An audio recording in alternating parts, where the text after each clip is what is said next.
ntwa kgahlano le tlhekefetso ya bong naheng ena e ntse e le phephetso e kgolo. Baahi le ba ka taolong ba ntsweleng hore ho hlokeha tshebedisano mmoho. Lekala la naha la botjhotjhisi le bontshitse ngongoreho ka ho nyahlatswa ha dinyewe ke mahlatsipa. Dikgetse tse di tshwanang le bo gender-based violence, serious assault, rapes, contravention ya di-protection order, ga se dikgetse e leng gore tshwanetse o di settle as a family ka gore e na le ditlamorago tse di sa siamang.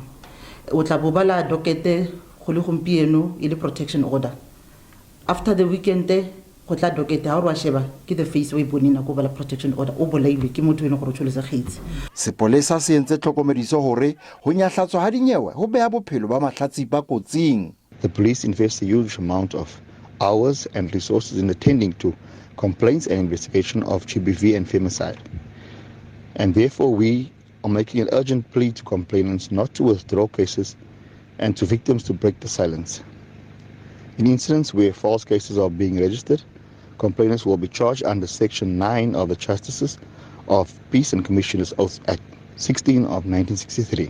Mokgatlo wa ntjhafatso ya boitshwaro Northern Cape o qosa sepolesa ka tshwaro e mpe ya mahlatsipa nakong ya ho leka ho hlahlela dinyewe. Just the other day we had a case that is also trending. Ya motho ileng gore he abused his wife and then aba mo rape. He got out on a bail of 200 rands without even considering gore is the victim going to be safe. So you see, it is reasons such as those that dirang gore basadi ba tshwele di case, because at the end of the day safety ya bone comes into question. Mokgatlo o re o ntse o sebetsana le diperesente tse 60 tsa mahlatsipa a ileng a nyahlatsa dinyewe tsa ona. Thabiso Khadebe, Ditaba tsa SABC, Kimberley.